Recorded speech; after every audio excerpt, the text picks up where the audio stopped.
Bonjour à tous, bienvenue sur le podcast de Gatemery et je suis Anne Gersar, sa fondatrice. L'intention de ce podcast est de challenger notre définition de la réussite. Parce qu'au fond, qu'est-ce que réussir ? À quel moment on peut se dire que l'on a réussi notre vie ? Chaque lundi, j'invite des entrepreneurs, des salariés, des artistes ou encore des sportifs. Et leur point commun, c'est qu'ils semblent avoir trouvé leur vocation. Pendant environ 1 heure, je vais décrypter l'envers du décor de leur parcours, notamment leurs questionnements, leurs doutes et leurs prises de décision qui leur ont permis de redonner plus de sens à leur carrière. Mon objectif est de vous nourrir de ces parcours de vie pour que vous puissiez à votre tour inventer votre propre réussite. Si ma démarche vous plaît et que vous voulez me soutenir, c'est très simple. Mettez-moi une note 5 étoiles et un avis sur Apple Podcast ou bien partagez le podcast à vos amis sur les réseaux sociaux. Bref, chaque geste compte et ça me donnera un gros coup de boost. Allez hop, je laisse place à l'épisode de la semaine. Pour ce nouvel épisode, j'ai le plaisir de recevoir Frédéric Morales, responsable de la formation internationale chez le joaillier Fred et professeur à Sciences Po. Je parlais de l'importance du réseau avec mon ami Eric Lantoulot, que je salue au passage, et il m'a parlé de Frédéric, avec qui le courant est passé dès notre premier call. Ce que j'aime dans le parcours de Frédéric, c'est qu'il n'a jamais eu de plan prédéfini, mais s'est laissé porter par les opportunités de la vie en s'exigeant une seule chose, suivre son intuition. Né dans un petit village du sud de la France, il étudie la psychologie et la théologie au Canada. Et à son retour en France, il explore le secteur de la finance pour enfin être séduit par le domaine du luxe, dans lequel il travaille depuis maintenant plus de 13 ans. Si vous n'êtes pas à l'aise à l'idée de développer son réseau, alors ne ratez surtout pas cet épisode où Frédéric nous partage plusieurs conseils concrets. J'ai beaucoup aimé la sérénité et la pertinence de Frédéric, mais je ne vous en dis pas plus et vous laisse découvrir ma conversation avec Frédéric Morales. Bonjour Frédéric. Bonjour Edgar. Vraiment, je suis super contente de passer ce moment privilégié avec toi. Le plaisir est entièrement partagé. Super. Alors Frédéric, on a parlé de plein de choses dans nos précédentes discussions. Et je t'avoue que pour commencer, je ne savais pas par où commencer parce que je n'avais pas de première question. C'était trop difficile à choisir. Du coup, je vais y aller de manière très basique. Comment était ton enfance, où tu as grandi, et voilà, tes souvenirs d'enfance. C'est du basique psychanalytique comme je l'aime. Ils sont évidemment nombreux, mais on va choisir et choisir c'est renoncer. Mais c'est un joli renoncement. Choisir c'est préférer. Voilà, c'est un joli choix. Je dirais que j'ai eu une enfance assez paradoxalement voyageuse. Et j'ai voyagé d'une manière un petit peu particulière puisque nous voyagions très peu lorsque j'étais enfant, en tout cas pas à l'étranger. T'as grandi où ? T'es né où ? Alors je suis né dans le sud de la France, dans une belle région qui s'appelle la Camargue. D'accord. Et j'ai grandi dans un petit village qui s'appelle Saint-Gilles, dans le Gard, qui a un très beau patrimoine médiéval. Donc j'ai eu une enfance provinciale jusqu'à l'âge de 18 ans. Où ensuite je suis parti à Montpellier, puis ensuite à l'étranger pour étudier. Du coup, quand tu étais enfant, est-ce que tu avais des rêves, des aspirations? Tu rêvais de devenir quoi quand tu étais plus jeune? Je rêvais de voyager. D'accord. Je rêvais vraiment d'explorer, de voyager et déjà, j'aimais être au contact d'autres personnes, d'autres cultures. J'aimais les dîners, quand mes parents organisaient des dîners ou des déjeuners. J'aimais les discussions. Et même si nous ne voyagions pas, je voyageais par les timbres, par ma collection de timbres qui me faisait déjà partir à l'étranger. Et cette envie de voyage, elle te vient d'où? C'est tes parents? Tu penses que tu l'as tirée d'où? Alors, ça vient pas de mes parents, assez paradoxalement, je dirais que ça vient de ma marraine, qui m'a sans doute soufflé sur le berceau, et qui envoyait des cartes postales à chacun de ses voyages, parce qu'elle a énormément voyagé dans le cadre soit de voyages de loisirs, autour de l'histoire, autour de projets de livres, et elle me ramenait des objets de chacun de ces voyages que je chérissais tendrement.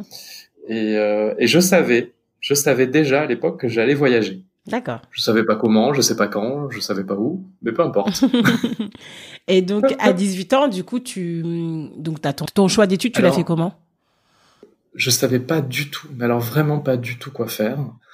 J'étais le premier de la famille à accéder aux études universitaires. Il se trouve que bon, j'avais eu des résultats assez corrects.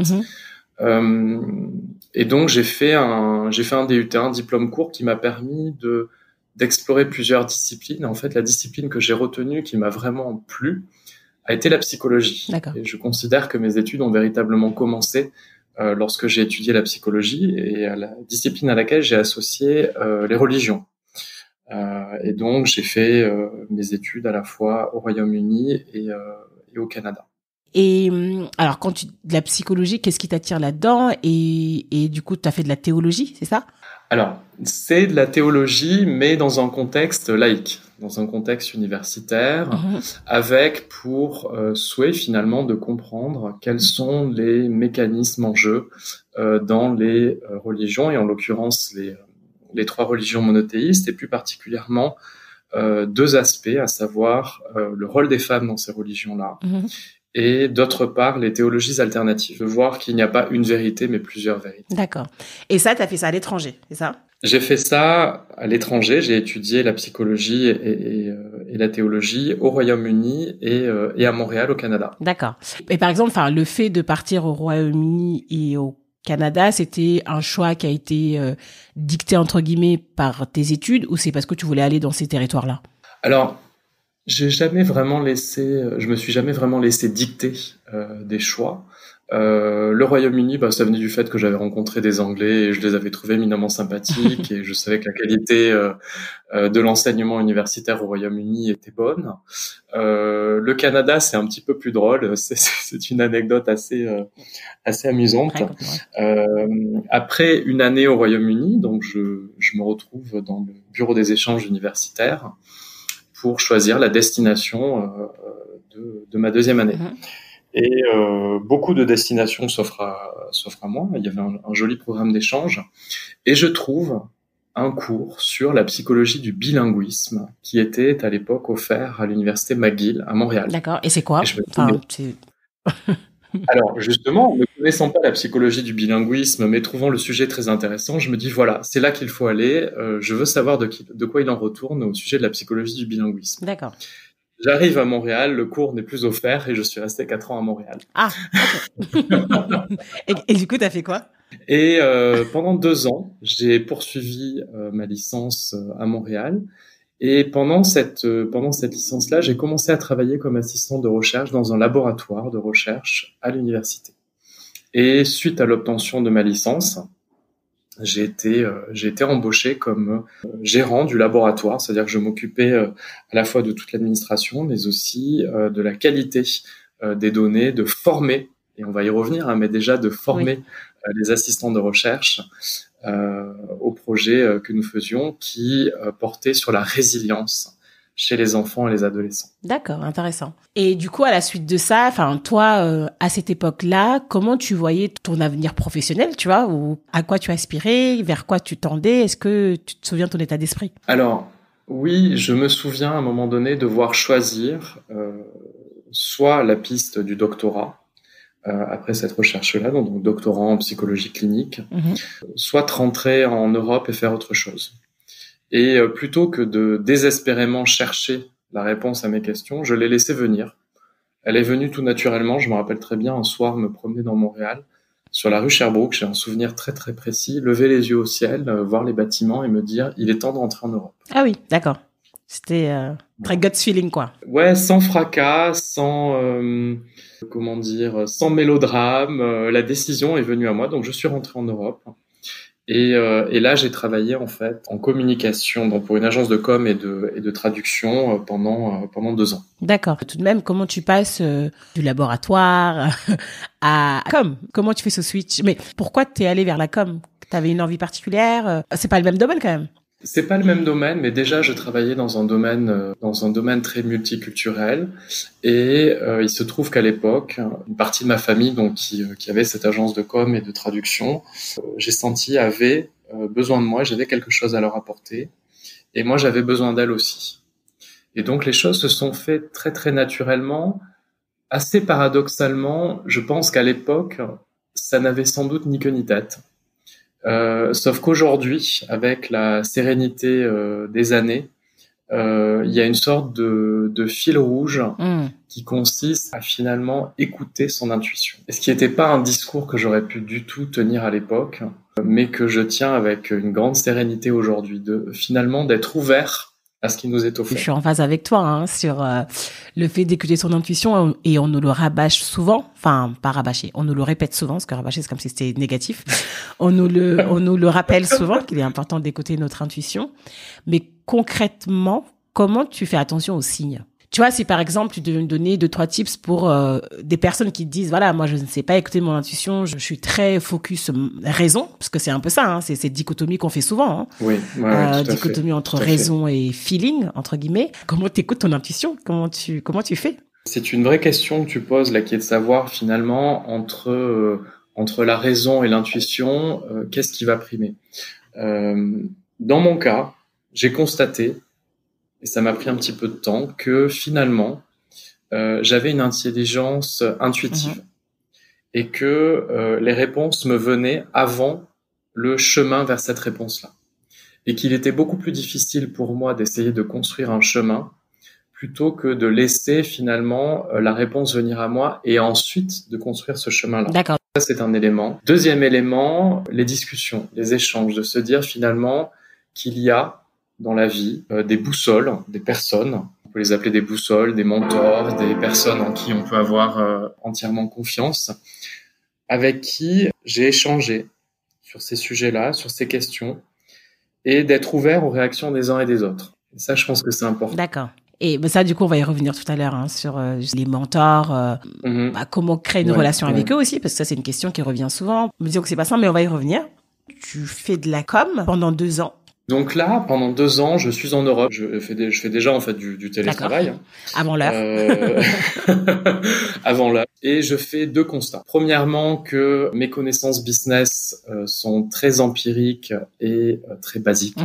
Et qu'il est temps de les consolider. Et deuxièmement, que finalement, en Europe, mon carnet d'adresses reste relativement réduit. D'accord. Et donc, il est temps de travailler là-dessus. Fort de ce double constat, je cherche un diplôme qui va m'apporter ces 2 éléments-là. Juste une question, ces 2 éléments-là, tu constates que ça te manque, mais c'est pour faire quoi? Pour la prochaine étape. Et la prochaine étape... Que tu ne connais pas encore. Que je ne sais pas encore. Et c'est là où j'ai une caractéristique assez particulière qui est la suivante, qui est de ne pas m'en inquiéter. Ne pas m'en inquiéter, ça ne veut pas dire ne pas m'en occuper. Bien sûr, bien sûr. Donc tu te dis, en fait, là, à date, ce que je fais, c'est cool, mais il faut que je prépare ma next step. Exactement. Que je ne connais pas encore. Exactement. Mais pour la préparer, il faut que j'étoffe mon carnet d'adresses et que je consolide mes connaissances business. Exactement. Ok, très clair. Et donc là, je me rappelle, étant en Andalousie, passant les tests pour le master que j'ai suivi à l'ESCP et qui, pour le coup, m'a apporté exactement ce que je recherchais. D'accord. En 1 an, j'ai consolidé des basiques en business et j'ai développé mon carnet d'adresses en passant 6 mois à Londres et 6 mois à Paris. C'était un master de quoi que tu as fait du coup? Qu'on appelait à l'époque un MBA junior, donc c'est un MBA pour les jeunes en fait, qui est généraliste. D'accord. Et pour montrer à quel point il est essentiel d'être à l'écoute des signaux et de pouvoir se réorienter avec beaucoup d'agilité, j'avais choisi une spécialité finance parce que j'aime les chiffres, parce que j'aime jouer avec Excel et j'étais plutôt bon là-dedans. Sauf que je me suis vite rendu compte que j'allais pas rester des années en finance. Finalement, au fil des rencontres, je me réoriente vers le luxe. Oui, donc ça, j'aimerais bien que tu m'expliques ce switch-là, comment il s'est fait. Et alors, passer de la psychologie à la joaillerie, c'est quand même quelque chose. C'est clair, dis-moi tout. Pourquoi ? Parce que ce qui m'a immédiatement plu dans l'objet bijou, c'est toute la dimension à la fois psychologique, spirituelle, personnelle, talismanique, que les hommes et les femmes associent à un bijou. Un bijou, c'est une multitude d'histoires. Un bijou, c'est un bijou que l'on s'offre, que l'on offre à quelqu'un. On y met beaucoup d'émotions, beaucoup de sentiments. Et donc, j'ai trouvé quelque chose dans le bijou, finalement, qui faisait un lien avec à la fois la spiritualité des religions, mais aussi la psychologie de la pensée humaine. Comment t'atterris, en fait, dans la joaillerie ? C'est aussi ça, c'est... Là, à nouveau, j'avais rien pour aller dans la joaillerie. C'est-à-dire, je me rappelle très bien, d'ailleurs, à l'époque, avoir eu un entretien avec une personne de l'ESCP qui m'a dit « Mais Les enfants, mais Frédéric, mais personne ne voudra de vous dans le luxe. Vous avez un diplôme en psychologie, voyons. Et je me rappelle avoir souri, être parti, surtout pas s'énerver, ça sert à rien dans ces cas-là, parce que chacun a ses croyances limitantes et il faut respecter les autres et faire fi des siennes, même si c'est pas toujours simple. Et ben j'ai candidaté. Et j'avais candidaté à l'époque chez Van Cleef & Arpels. Ok.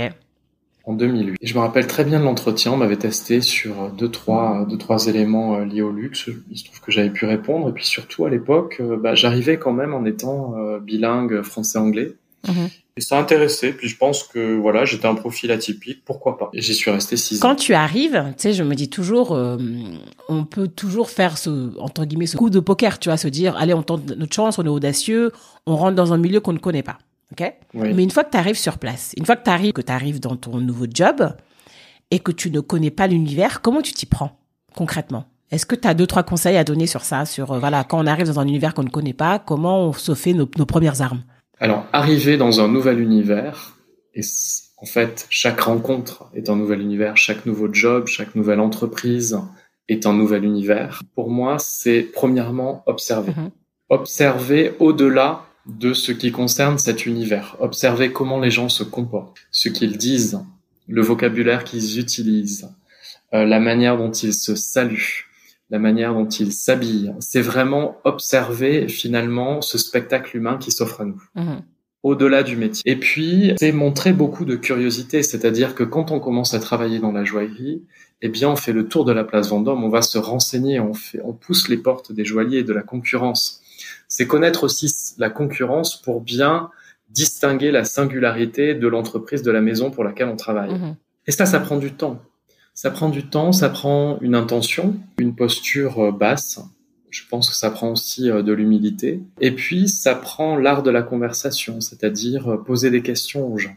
Ne pas avoir peur de ne pas savoir. La pire des choses, c'est avoir peur de ne pas, je pense. Et dire, non, ça, je sais pas, et du coup, est-ce que tu pourrais m'expliquer? Et toi, quand t'arrives, qu'est-ce qu'il y a, parce que du coup, t'es resté, comme tu dis, 6 ans dans la maison. Quel a été le moment déclencheur? Est-ce que tu te souviens d'un moment où t'as été repéré, où on s'est dit, ah, ce jeune homme-là, c'est un talent, en fait. Tu vois, c'est comme, comment ça s'est passé? Alors oui, je m'en souviens très très bien, et je te remercie de poser cette question-là. Et c'est marrant parce que ce moment-là, je ne l'ai compris que quelques mois plus tard. D'accord. Nous sommes en septembre 2008. Septembre 2008 correspond au lancement d'une collection de haute joaillerie chez Van Cleef & Arpels. Et septembre 2008, d'ailleurs, correspond aussi à la crise des subprimes, mais ça, on en reparlera plus tard. Et donc, en septembre 2008, quand une maison lance une collection de haute joaillerie, elle convie tous ses grands clients. Et on présente à cette occasion-là les dizaines de pièces de haute joaillerie qui ont été fabriquées durant les 18 derniers mois à cette clientèle vraiment triée sur le volet. Et on me propose de travailler avec les équipes japonaises, puisqu'on me dit, écoute, toi, tu es plutôt calme, serein, tu parles très bien anglais, donc tu vas travailler avec les Japonais et tu seras finalement la petite main qui leur apportera les bijoux, qui fera le relais entre les équipes japonaises et les équipes françaises. Donc me voilà derrière une porte avec mon plateau à bijoux, en train de courir à droite et à gauche pour amener les pièces auprès des équipes japonaises et de la cliente. Et puis tout d'un coup, j'avais 28 ans à l'époque, donc j'étais plutôt jeune et beau gosse, et on me dit mais viens, rentre, là, on aimerait bien que tu présentes cette pièce-là, que tu parles de cette pièce, toi, le jeune français parisien, à la cliente. Alors bon, je rentre dans le salon de vente, donc là, il faut s'imaginer qu'on a le PDG de la filiale japonaise, le directeur commercial, la vendeuse japonaise, la cliente, et puis moi qui arrive avec mon plateau de bijoux et un très beau bracelet, je me rappelle, un bracelet papillon. Et on me demande de parler de cette pièce-là, sauf qu'il faut savoir qu'en fait, je venais d'arriver il y a un mois, je n'y connaissais rien aux bijoux, et la seule collection que je connaissais un tout petit peu, c'était la dernière collection, et il se trouve que ce bracelet n'appartenait pas à cette collection-là. J'adore. Voilà, donc j'ai a priori pas la situation la plus simple, et puis il allait falloir parler à une cliente japonaise. Il se trouve, miracle, que la cliente japonaise parlait couramment anglais.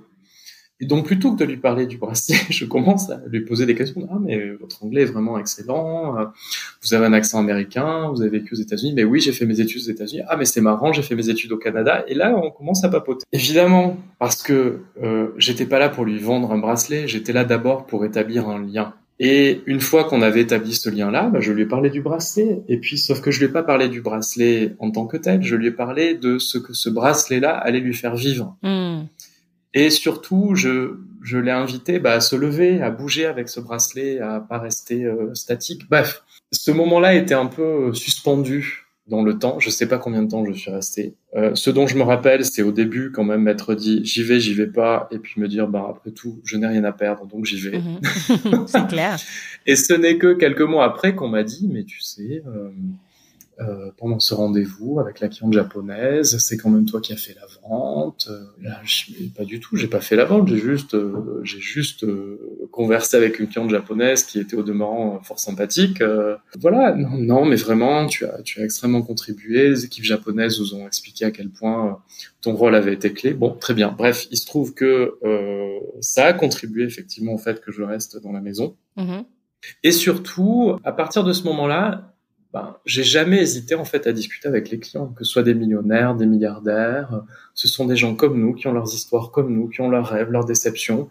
Et j'ai toujours été très très à l'aise en fait de discuter avec ces personnes-là, comme avec beaucoup de personnes d'ailleurs, d'une manière très très naturelle et surtout pas nécessairement à parler de vente ni de produits. Ouais, mais du coup ça c'est intéressant. Ce que j'allais te demander, la question que j'allais te poser, c'est qu'est-ce que t'en tires, en fait? Ce que t'en tires, c'est le fait, du coup, de pas être focus sur l'objectif même. Jamais. La vente, je sais qu'aussi, c'est quelque chose qui met mal à l'aise beaucoup de gens, pour être honnête. Ouais. Moi, j'ai fait du bizdev, donc je sais ce que c'est, mais il y a beaucoup de gens, c'est pas simple. Et donc, toi, quel conseil tu donnerais justement pour ça? Vendre tout, c'est-à-dire se vendre même soi, c'est tout. C'est vrai, ce que tu soulèves est tellement juste. Les gens sont extrêmement mal à l'aise avec le fait de vendre parce que ils ont l'impression de devoir convaincre. Moi, je crois que vendre, en fait, c'est très simple. Vendre, c'est aimer. C'est aimer la personne que l'on a face à soi suffisamment pour s'adapter, pour rentrer dans son univers et pour lui faire découvrir le nôtre. Je crois qu'on peut pas vendre sans aimer les gens. Ou alors c'est très très difficile. Pourquoi ? Parce que vendre demande à s'adapter. Et dès lors que l'on s'adapte pour la personne qui est en face de soi, il faut quand même un minimum d'empathie. Et l'empathie est quand même une des formes suprêmes d'amour. Donc je crois qu'il faut vraiment s'attacher à comprendre et à aimer la personne que l'on a face à soi. Et pour comprendre quelqu'un, il faut l'observer, il faut le questionner, il faut l'écouter, beaucoup plus que lui parler. Et à tel point qu'on m'appelle d'ailleurs, et c'est toujours le cas au bureau, la botte à questions. J'adore. Parce que j'aime poser des questions, parce que j'aime écouter les histoires des gens, et des histoires de vente comme ça qui n'en sont pas, mais j'en ai tellement, et je les trouve touchantes. Je peux peut-être aussi parler de ce couple du Midwest américain. Oui, vas-y, avec plaisir. Ça, c'est à nouveau, il faut s'imaginer dans des salons de la place Vendôme, avec ce couple qui se retrouve à Paris, invité par une grande maison de haute joaillerie, qui n'était pas nécessairement venu pour acheter. À la fin du séjour, on les invite évidemment à passer à la boutique pour découvrir l'univers de la maison. Et la vendeuse en question me dit « Écoute, mon rendez-vous précédent s'est relativement mal passé, suffisamment mal passé pour que je te laisse la main sur ce rendez-vous-là. » D'accord. Et donc, me voilà avec ce couple d'Américains du Midwest. Et donc, je m'assois, je commence à discuter avec eux. Et là, évidemment, je commets l'erreur absolue qui est de leur dire « Mais quelles sont vos pierres préférées ?» Et je sens que la température dans la pièce est à peu près à moins 20 degrés. Madame me dit « J'aime les diamants, mais mon mari m'en a acheté avant de venir. » Bon, ok, très bien. Et quelle pièce avez-vous Donc, vraiment plutôt sur le produit. Et là, je vois que ça prend pas du tout. Mais vraiment pas. La température est à moins 20 dans la pièce, je me dis, oulala, ça va être très difficile. Et je leur dis, tout d'un coup, éclair de génie, je leur dis, mais écoutez, je vous ai pas posé la question essentielle quand même. Vous êtes américain, d'où venez-vous aux États-Unis? Et là, madame me dit, nous venons d'aménager dans le Midwest, dans le Wisconsin, à Milwaukee. Mes yeux s'écarquillent, je dis, mais Milwaukee? J'étais cet été à Milwaukee. Quand même assez improbable, disons-le, avouons-le. Clairement. Et donc, on commence à parler de Milwaukee, puis je lui dis qu'effectivement, je suis allé au musée des Beaux-Arts de Milwaukee, qui est quand même un lieu extraordinaire en termes d'architecte. Ça a été réalisé par l'architecte Calavatra. Et elle me dit, mais oui, c'est drôle, parce que j'ai travaillé, puis nous sommes mécènes du musée. Ah, génial. Bon, ok, très bien. Et je lui dis que à l'entrée du musée, je me rappelle très bien d'une grande œuvre d'art, vraiment très, très majestueuse en verre de Murano, d'un artiste indien dont j'avais oublié le nom, mais qui m'avait vraiment visuellement marqué à tel point que j'ai la carte postale à la maison, puisque quand il y a une œuvre généralement dans un musée qui me marque, j'achète la carte postale et j'en fais un marque-page. Et là, Madame me dit, cette œuvre-là, nous l'avons offerte au musée. Nous en avons fait don au musée. Tu imagines? C'est clair. Quand même, se retrouver à Paris, place Vendôme, avec les personnes qui avaient fait don de cette œuvre-là, qui m'avait tant chatoyé les yeux, marqué lorsque j'avais été au musée des Beaux-Arts de Milwaukee. C'était extraordinaire. Alors là, je peux te dire que le lien était établi. Ouais. Le lien était vraiment établi. Et je vais pas te raconter toute l'histoire, mais ça s'est terminé à une vente de quasiment 2 millions. Ouais. Une très très belle vente. Ouais, donc là, en fait, c'est vraiment, tu mets vraiment l'humain au cœur, le lien social, entre guillemets, au cœur de la transaction, on va dire. C'est très bizarre de dire ça, mais... Oui, mais en même temps, c'est ça. C'est-à-dire que finalement, le lien et la transaction ne sont qu'un. Et c'est là où je pense que on doit arrêter de distinguer les deux. C'est-à-dire que la transaction, elle s'opère systématiquement entre deux humains. Une transaction est une forme de lien et un lien peut prendre la forme d'une transaction. Et c'est OK. C'est tout à fait normal. C'est-à-dire que quand tu vas chercher tes légumes au marché pour faire ta soupe, il y a une transaction, mais il y a aussi un lien parce que tu as besoin du fermier, mais aussi du primeur pour avoir accès à ces légumes-là et faire ta soupe. Donc, la vie est transaction. Et c'est pas un problème, mais la vie est aussi relation.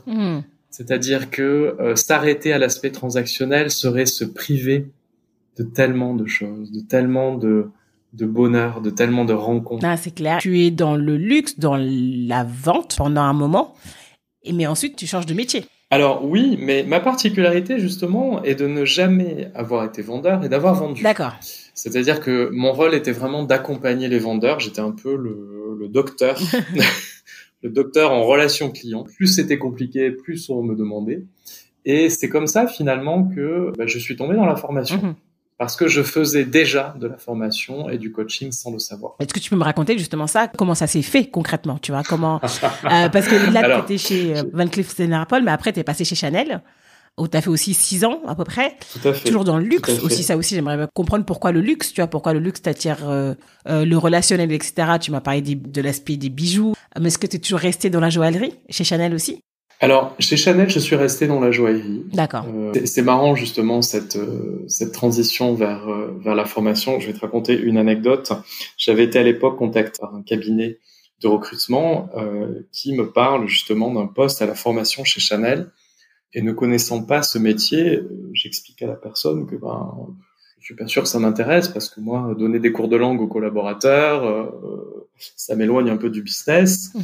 Elle me dit non, c'est pas du tout ça. Il s'agit vraiment de développer les équipes de vente. Et quand elle me décrit l'émission, je dis oui, en fait, c'est déjà une partie de ce que je fais, donc oui, allons-y et poursuivons. Et donc chez Chanel, je découvre finalement ce métier de la formation, même si je l'avais déjà fait de manière beaucoup plus sporadique, et d'accompagner les équipes de vente. Toujours dans la joaillerie, toujours dans le luxe. Jusqu'à présent, ça a été le cas. Ça ne veut pas dire que ce sera toujours le cas et on en reparlera puisqu'il y a une partie de mes activités qui sont hors luxe. Mais ce que j'aime en fait dans le luxe et dans la joaillerie, c'est le temps que l'on s'accorde, que l'on accorde à la conversation lors du choix d'un bijou. Après, c'est des choses qu'on peut retrouver sans doute dans d'autres secteurs et dans d'autres transactions. Mais je trouve qu'il y a quelque chose de à la fois très intime, mais aussi cette notion du temps qu'on retrouve peut-être aussi, si je devais faire un parallèle, dans le choix d'un bien immobilier. Le choix d'un lieu de vie, c'est quand même un choix très intime. Et c'est aussi un choix pour lequel on prend son temps. Voilà. Chanel, effectivement, pendant 6 ans, où je vais travailler vraiment sur le développement des équipes retail et sur des projets de formation. Et ça, du coup, j'aimerais bien m'y attarder, que ce soit chez Chanel ou aujourd'hui chez Fred. Oui. En quoi consiste ton métier? Enfin, quelles sont tes missions concrètement? Comment ça se passe? Comment on développe une équipe pour lui révéler son potentiel, en fait? Si je comprends bien, c'est ça. C'est tout à fait ça. C'est vraiment révéler les potentiels pour mieux les développer. C'est premièrement bien les connaître, c'est-à-dire prendre du temps pour écouter. Déjà, comment tu les détectes? C'est une question que je me pose souvent dans les entreprises. Il y a ce qu'on appelle les talents. Voilà, ils sont identifiés par leur manager, etc. Mais parfois, je me dis qu'il y a plein de gens qui sont pas identifiés par leur manager et peut-être qu'ils sont des talents qui ne sont pas révélés. tu vois. Bien sûr. Alors, mon rôle est vraiment de travailler avec chaque collaborateur et chaque collaboratrice afin qu'il soit à son plein potentiel. Donc, c'est plus large déjà. C'est beaucoup plus large et c'est d'ailleurs ce qui me plaît parce que je crois que chaque personne porte un ou plusieurs talents et que très souvent, ils ne le savent pas. Et dans ma démarche, ce qui est important, c'est tout d'abord d'identifier ses forces. Mmh. Et en France, nous sommes les grands champions de alors, quels sont vos défauts? Quel est votre plan d'action sur vos défauts, sur vos écueils, sur vos faiblesses? Moi, je vais être un petit peu provocateur et je vais dire ça m'intéresse, mais alors pas du tout. Parce que tout le temps que tu vas passer à essayer de combler des faiblesses, tu vas pas le passer à développer tes forces. Et surtout, mais dans quelle douleur! Moi, par exemple, je suis pas du tout organisé. C'est pas un secret, hein, tout le monde le sait. Alors oui, j'ai mis en place quelques méthodes d'organisation, mais surtout, je sais qu'à un moment donné, si mon sens de l'organisation me fait défaut, je vais pouvoir m'appuyer sur une force, en l'occurrence, mon relationnel. Donc pour revenir à ta question, ce qui m'intéresse, c'est vraiment de travailler avec tous les talents, avec tous les collaborateurs, et d'aller chercher avec eux les forces sur lesquelles ils vont pouvoir s'appuyer. Et ça, du coup, ça passe par quoi? Comment vous le faites? Ça passe par se connaître, déjà. Et ça passe par, une fois qu'on se connaît, mettre en place des plans d'action en fonction de qui nous sommes. Et ça, c'est très important. Et pas uniquement sur des compétences dures, mais sur les fameuses soft skills dont on parle beaucoup et qui sont essentielles. C'est-à-dire que dès lors que l'on s'appuie sur qui on est profondément et naturellement, les choses deviennent beaucoup plus simples. Tout à l'heure, en début de conversation, tu as parlé du réseau, oui, des mentors qu'il faut avoir, etc. J'ai des échanges avec des personnes, encore une fois, de ma génération, qui se posent beaucoup de questions sur le réseau. Comment je fais pour développer mon réseau? Comment je fais pour avoir un mentor? Et je sais que toi, tu connais très bien cette question. Est-ce que tu peux me dire déjà pourquoi c'est important d'avoir un réseau et comment nous donner quelques tips pour le développer? Alors, l'importance du réseau, du carnet d'adresses, du cercle, on l'appelle comme on veut, elle est essentielle. Elle est essentielle parce que seul, on va pas vraiment très très loin. Finalement, le réseau, le carnet d'adresses permet l'échange et nous permet d'accéder à d'autres univers, à d'autres réflexions, à d'autres opportunités. Il n'y a qu'à regarder aujourd'hui comment les entreprises fonctionnent, comment les organisations fonctionnent. Une organisation, aujourd'hui, c'est un réseau, un très grand réseau. Et donc, quand on est étudiant, quand on est jeune professionnel, quand on est plus tard dans la vie professionnelle, on va accumuler finalement plusieurs réseaux. Pour moi, ce qui est important dans le réseau, c'est la diversité. C'est-à-dire que grâce à cette diversité, on arrive à penser de manière créative, on arrive à accéder à des opportunités auxquelles on n'aurait pas forcément pensé. Quand tu parles de diversité, tu parles de diversité des profils, c'est ça? Ouais, diversité des profils. C'est-à-dire que si dans mon réseau, j'ai 10 bouchers, ça va pas m'amener bien loin. En revanche, si j'ai une personne, un avocat, un boucher, un artiste, un musicien, là, ça devient plus intéressant. Et puis surtout, à titre personnel, je peux pas imaginer de ne pas connaître des gens et de ne pas avoir des amis dans différents milieux. Pour moi, c'est essentiel. C'est vraiment essentiel. Et pour moi, le réseau, le personnel et le pro sont intimement liés. Alors là, la barrière entre les deux, elle est tombée depuis très très longtemps. J'ai noué de très belles amitiés au travail et j'ai aidé professionnellement des amis et vice versa. J'ai jamais trop compris cette barrière-là. Mais bon, ça c'est un autre sujet, j'imagine. Et donc comment? Alors déjà, quand je suis arrivé à Paris en 2006 pour la première fois, je ne connaissais qu'une personne. D'accord. Qui était une amie de ma tante, que je suis évidemment allé voir. Donc tout ça pour dire que on peut commencer de zéro, ou de 1 en l'occurrence. C'est pas du tout un problème. Le réseau, ça se construit, ça prend du temps. Donc premièrement, se donner du temps. Deuxièmement, se dire que on construit un réseau pour le plaisir de rencontrer des personnes et d'échanger. On ne construit pas un réseau pour trouver un job. Ça, c'est la grosse erreur. Ça vient dans un deuxième temps. Rencontrer des personnes avec qui vous avez envie de passer du temps, avec qui vous avez envie d'échanger, dont le parcours vous inspire, c'est super important. Surtout, ne pas rencontrer une personne pour ce qu'elle peut vous apporter. Parce que là, c'est erreur. On risquerait de se retrouver avec des personnes avec lesquelles on a peu d'affinités. Et les affinités sont essentielles dans la construction de ce réseau. Ensuite, il faut aller vers les autres. C'est-à-dire que moi, quand je suis arrivé à Paris en 2006, Paris fonctionnait très bien sans moi. Donc, j'étais pas attendu. En revanche, j'avais des attentes par rapport à Paris et je voulais rencontrer des gens à Paris parce que c'est une ville qui réunit des gens extraordinaires et donc il faut aller vers les autres. Et à ce titre, s'il y a un livre que je recommande, c'est le livre de mon amie Annabelle Roberts, et ce livre s'appelle La théorie de la veste. D'accord. Et c'est une vraie pépite sur comment construire son réseau quand on n'a pas de réseau. Super. Bah, du coup, je mettrai en note de l'épisode. Sur cette question de réseau, t'as aussi certains qui vont te dire oui, mais moi je suis timide.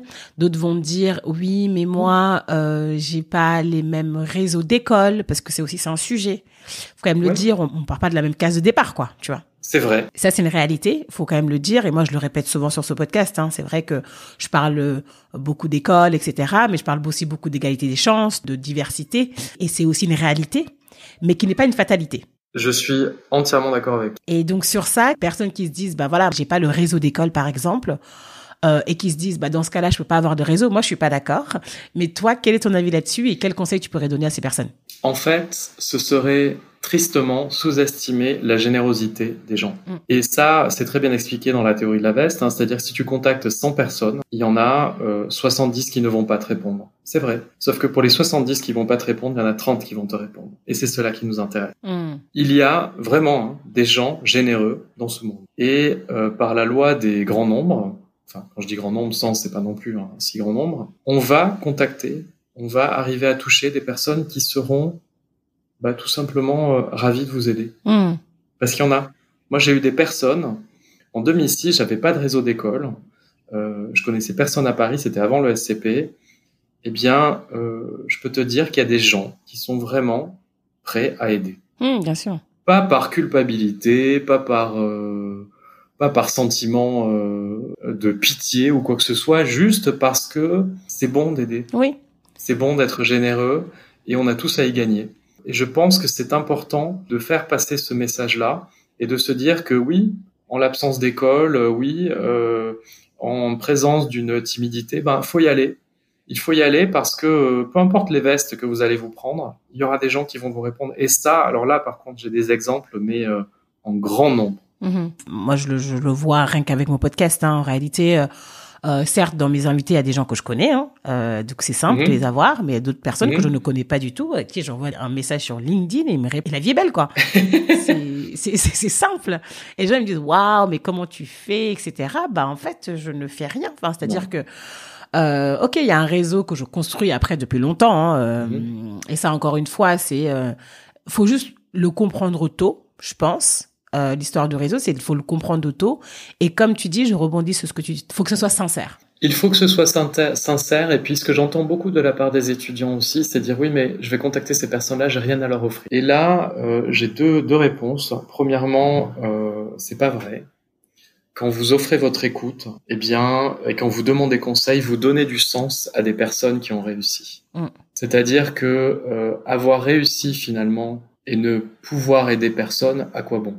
Donc, vous offrez votre écoute, vous offrez vos questions, vous offrez votre intérêt, et ça, il faut pas l'oublier. Et puis surtout, il y a des choses qui ne coûtent rien, qui sont immatérielles, et qui peuvent tout à fait faire plaisir. C'est-à-dire qu'à partir du moment où vous échangez avec quelqu'un, que vous posez des questions à cette personne, que vous en savez plus sur elle, sur sa vie, sur ses succès, sur ses peines, sur ses doutes, sur ses hésitations, et que dans les jours qui suivent, vous tombez sur un article qui fait référence à l'un des sujets de la conversation, vous tombez sur un livre ou je ne sais quoi, c'est l'occasion idéale à votre tour de partager et d'envoyer cet article, ce livre-là, une référence, peu importe. Et ça, finalement, en faisant cela, vous dites à la personne, nous sommes connectés. Je vous ai entendu, j'ai écouté vos rêves, vos doutes, vos succès, vos peines, et quelque part, je les partage. Complètement. Et ça, c'est merveilleux. Ça ne coûte rien. Je veux dire, la seule chose que ça prend, c'est une belle intention, de la générosité et du temps. Et du coup, ça fait une bonne transition à ma prochaine question, qui est sur tes activités hors de ton travail. Du coup, t'es professeur à Sciences Po. Oui. Ça aussi, tu peux me dire comment c'est arrivé. Tu aurais pu rester, entre guillemets, juste faire ce que tu fais chez Fred. Pourquoi ce choix et qu'est-ce que tu fais exactement chez Sciences Po? Alors, 2020 a été une année très très difficile pour beaucoup de personnes, beaucoup d'organisations, beaucoup d'entreprises. Me concernant, ça a été une très belle année parce que ça a été justement le début de ces cours à Sciences Po autour des soft skills. Et la genèse de ce projet-là est amusante parce qu'elle montre justement le pouvoir du lien et du réseau et pas que du réseau, de personnes supposément haut placées. J'ai eu le plaisir d'accueillir des collaborateurs en apprentissage qui étaient étudiants à Sciences Po et l'un d'entre eux m'a recommandé auprès de la directrice du programme qui est une personne formidable en termes d'ouverture et d'investissement auprès des étudiants. Et c'est comme ça en fait que j'ai commencé. J'ai fait une proposition de cours sur les soft skills en disant que je faisais le constat qu'on accueillait des étudiants qui étaient extrêmement talentueux. Il se trouve que également soft skills pour ceux que j'avais sélectionnés parce que c'est un de mes critères de sélection, mais qu'il fallait, à mon sens, les accompagner sur le sujet parce qu'il y avait plein de choses qu'on ne leur apprenait pas à l'université et qui pourraient vraiment leur servir dans le cadre de leur réflexion et de leur plan d'action en termes de vie professionnelle. Et donc l'aventure Sciences Po a commencé cette année avec un cours sur les soft skills qui s'articule ainsi, donc vraiment identifier ses forces, mieux communiquer, parler de soi, savoir se présenter, et puis justement travailler encore et encore son réseau, et toute cette notion aussi de comment se comporter au bureau quand on arrive dans un nouvel univers. Pour bien s'intégrer.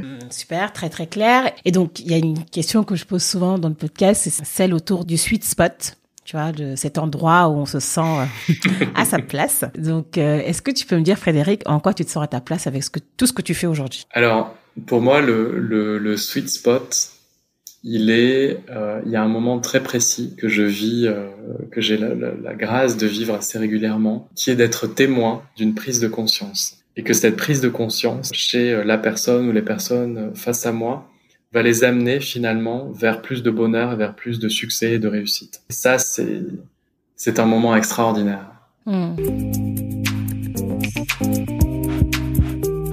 Là, je vais passer sur les questions usuelles du podcast, le fameux tamis de Gatemiri. Oui. Est-ce que tu peux me dire, pendant tes différentes transitions, quelle a été ta plus grande peur et comment tu as pu la surmonter? Ma plus grande peur, je dirais, c'est de se dire que quand on arrive au début dans une équipe, on ne connaît pas les intentions des gens. Donc, qui sont ces gens, en fait, avec qui je vais passer des heures et mon quotidien? Mais au final, c'est pas une peur parce que ça se transforme en curiosité. C'est-à-dire, je me dis, comment les découvrir? Et finalement, comment découvrir leur sensibilité, leur vulnérabilité et comment mettre du lien. Quelle est la leçon que tu as pris le plus de temps à apprendre? Que rien n'est impossible. Ça a pris du temps à l'apprendre? Ouais. Parce qu'avant, tu avais des blocages? Bien sûr. Et j'ai débloqué progressivement. Et là, je me dis, mais plus je débloque, plus je me dis que tout est débloquable. Tant qu'à faire, visons la lune. Nos limites. Nos limites, complètement. Comment est-ce que tu progresses de manière personnelle? Par les rencontres. Par les rencontres et par les échanges que je m'autorise à avoir et les doutes que ces rencontres peuvent éveiller. Et comment tu les gères, ces doutes-là? Eh bien, de la même manière que lorsque j'étais à Montréal, c'est-à-dire que ces doutes génèrent des questions et je me dis que les réponses viendront à moi. Et pour ça aussi, il faut une certaine confiance et une certaine patience. C'est vrai. Souvent, en tout cas, moi, je parle pour moi, en tout cas, il y a des échanges que j'ai pu avoir avec certaines personnes. Oui. Dans le doute, on peut avoir une tendance à paniquer parce qu'on ne maîtrise pas. Et toi, ce que je ressens, en tout cas, c'est que tu as une certaine confiance à naviguer dans l'incertitude. Et l'incertitude fait peur, en vrai. L'incertitude, c'est censé faire peur. Oui. Mais toi, tu arrives à te dire, je sais pas où je vais, mais je sais que la réponse viendra. Oui. Et j'avance sereinement. Et ça, je trouve ça fort, tu vois. En fait, je pense que j'arrive à apprivoiser la peur en la vivant et en vivant l'émotion. C'est-à-dire que si à un moment donné, j'ai vraiment peur, je vais la vivre pour mieux l'apprivoiser. Je vais écouter de la musique. Je vais danser parce que je sais que ça va me dynamiser. Je vais parler.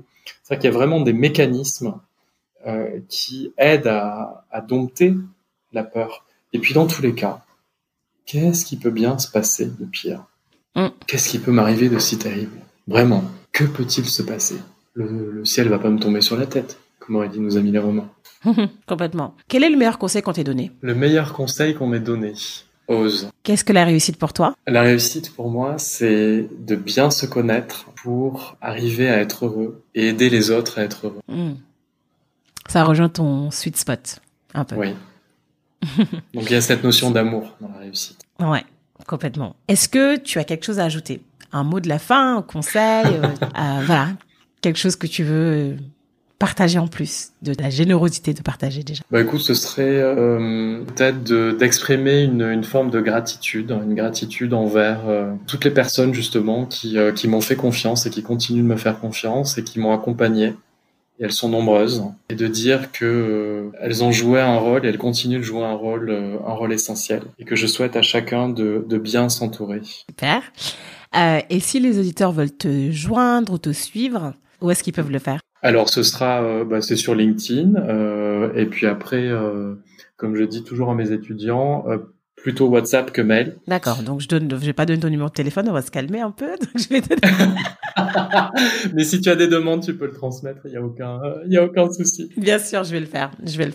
Donc, envoyez-moi si jamais vous voulez parler à Frédéric. Écrivez-moi. Je passerai son numéro de téléphone. C'est très généreux. Hein, très Exactement. Bah, écoute, merci beaucoup, Frédéric. Merci Enger, à toi pour ta généreuse proposition, pour ton écoute et pour ces belles questions. Je t'en prie, ça me fait plaisir, vraiment. C'était vraiment un très bel échange. Merci beaucoup. Merci. À bientôt. À très bientôt. Alors, qu'avez-vous pensé de cet épisode? Retrouvez toutes les références dont on a parlé dans le descriptif de l'épisode ou sur le site internet www.gatemery.com. Si vous voulez me contacter pour me donner vos feedbacks, je suis hyper preneuse de feedback, ou bien me poser des questions, ou tout simplement me proposer de nouveaux invités. J'en ai pas mal sur ma liste, mais comme dit l'adage, plus on rit. N'hésitez pas à me joindre sur les réseaux sociaux, LinkedIn et Instagram de préférence, sous le pseudo @gatemery, ou tout simplement sur le site internet www.gatemery.com. Je serai ravie de vous lire. Et dernière chose très importante pour moi, et je sais, je le répète, je le rabâche, mais c'est très important, c'est de m'aider à promouvoir ce podcast. Comment m'aider? La première action simple et efficace, c'est de me mettre une note 5 étoiles et un avis sur Apple Podcast. Si vous n'avez pas Apple, il n'y a pas de problème. Partagez le podcast à votre entourage, 2-3 amis, vous leur envoyez un WhatsApp ou bien sur les réseaux sociaux, un post LinkedIn ou Twitter ou bien une story Instagram peut changer la donne et faire connaître le podcast à d'autres personnes. Donc n'hésitez pas à le faire si vous pensez qu'il est utile de promouvoir ce travail. N'oubliez pas de vous abonner à votre plateforme d'écoute préférée pour ne pas rater les prochains épisodes. Portez-vous bien et je vous dis à la semaine prochaine.